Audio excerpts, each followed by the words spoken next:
नमस्ते। आज हम बात करने वाले हैं भारत के एक बहुत ही ऐतिहासिक कानून के बारे में, महिला आरक्षण अधिनियम 2023। इसे नारी शक्ति वंदन अधिनियम भी कहा जाता है। तो आखिर ये कानून इतना जरूरी क्यों है और इसका भविष्य क्या है? चलिए इसे डिटेल में समझते हैं। तो हम इस पूरे टॉपिक को 5 हिस्सों में समझेंगे।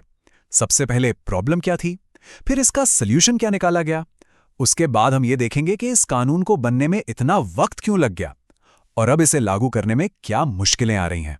और आखिर में एक बड़ा सवाल, क्या ये एक ऐसा वादा है जो बस वादा ही रह जाएगा? तो चलिए सबसे पहले सवाल से ही शुरू करते हैं।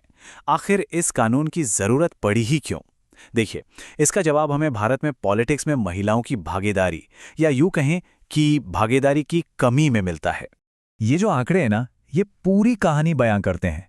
देखिए, भारत की लोकसभा में महिलाओं का प्रतिनिधित्व है सिर्फ 15.1%, मतलब हर 100 में से करीब 15 सांसद महिलाएं हैं। और अगर हम ग्लोबल एवरेज देखें तो वो है 24%। अब ये सिर्फ नंबर्स का खेल नहीं है, ये एक बहुत बड़ा गैप है जिसका सीधा असर इस बात पर पड़ता है कि हमारे देश में फैसले कैसे लिए जाते हैं। और ऐसा भी नहीं है कि ये बदलाव बहुत तेजी से आया है। सोचिए, 70 साल से ज्यादा हो गए।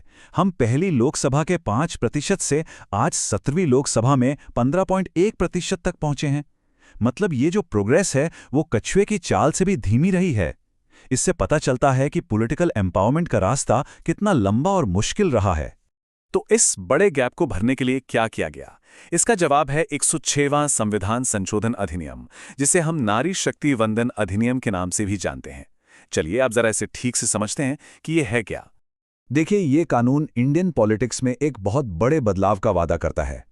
ये सिर्फ कुछ सीटें बढ़ाने की बात नहीं है, ये तो लोकसभा और राज्यों की विधानसभाओं में पावर के पूरे बैलेंस को ही बदल देने की बात है।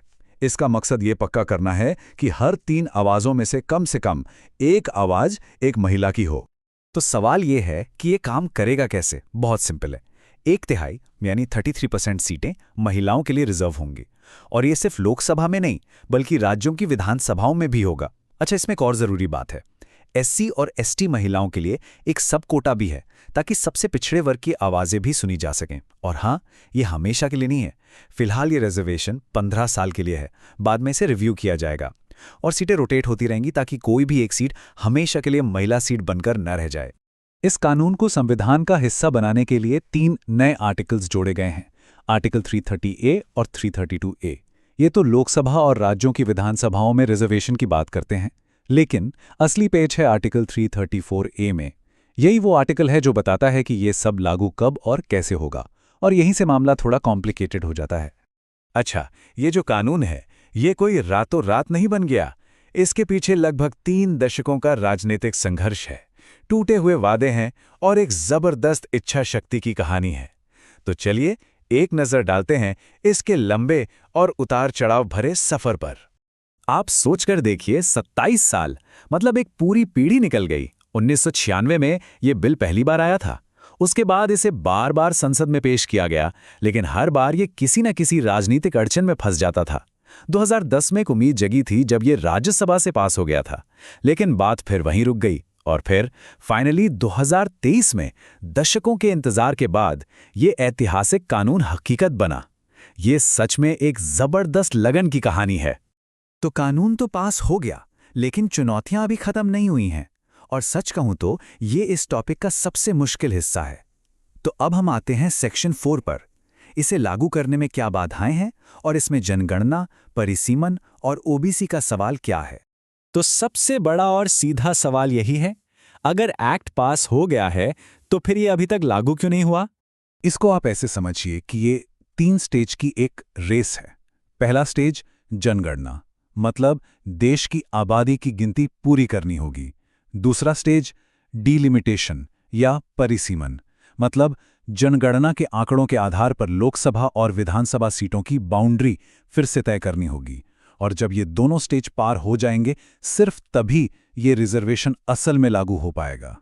अब एक और बहुत बड़ा मुद्दा है जो इस कानून से जुड़ा है, और वो है ओबीसी सब कोटे का सवाल। जो लोग इसके पक्ष में हैं, उनका कहना है कि ओबीसी महिलाओं को जाति, क्लास और जेंडर तीनों लेवल पर भेदभाव झेलना पड़ता है, और क्योंकि वो आबादी का एक बड़ा हिस्सा है तो उनके लिए अलग से प्रतिनिधित्व जरूरी है। दूसरी तरफ जो लोग इसके खिलाफ हैं, उनका तर्क है कि इस एक्ट में SC/ST महिलाओं, जो सबसे वंचित समूह हैं, उनके लिए तो रिजर्वेशन है ही। अगर एक और सब कोटा बनाया गया तो जनरल कैटेगरी की सीटें कम हो जाएंगी और शायद महिला आंदोलन में भी बंटवारा हो सकता है। तो आगे क्या होने वाला है? चलिए अब हम अपने आखिरी सेक्शन पर चलते हैं। सेक्शन 5। क्या ये एक वादा है जिसमें देरी हो रही है? भविष्य क्या कहता है और इस पर हमारे आखिरी विचार। तो असल सवाल, ये लागू कब होगा? देखिए, जनगणना और डिलिमिटेशन की शर्तों को देखते हुए 2029 का चुनाव तो भूल ही जाइए। जो सबसे रियलिस्टिक अनुमान लगाया जा रहा है वो है 2034 का। मतलब कानून पास होने के भी करीब करीब 10 साल बाद हम इसका असर देख पाएंगे। अब आप सोच रहे होंगे कि इतनी देर क्यों? इसके पीछे एक सीधा साधा पॉलिटिकल कैलकुलेशन है। जब अगली बार डिलिमिटेशन होगा तो लोकसभा की सीटें बढ़ने की पूरी उम्मीद है। अभी 543 हैं, तब शायद 750 से ज्यादा हो जाएं। अब ज्यादा सीटों के साथ महिलाओं के लिए 1/3 सीटें रिजर्व करना बहुत आसान हो जाता है। क्यों? क्योंकि ऐसा करने पर ज्यादातर मौजूदा पुरुष सांसदों की सीट नहीं जाएगी। ये एक तरह का पॉलिटिकल कुशन है जो इस बड़े बदलाव को सबके लिए आसान बना देता है। तो आखिर में हम इस पूरी बातचीत को एक बहुत ही गहरी बात के साथ खत्म करते हैं। Representation delayed is representation denied, यानी जिस प्रतिनिधित्व में देरी हो वो प्रतिनिधित्व ना देने के बराबर है। ये कानून बेशक एक ऐतिहासिक और बड़ा संवैधानिक वादा है, लेकिन जनगणना और डिलिमिटेशन की शर्तों के साथ जुड़कर ये एक ऐसा वादा बन गया है जिसे अभी के लिए टाल दिया गया है। और ये एक ऐसा पॉइंट है जिस पर सोचना बहुत जरूरी है।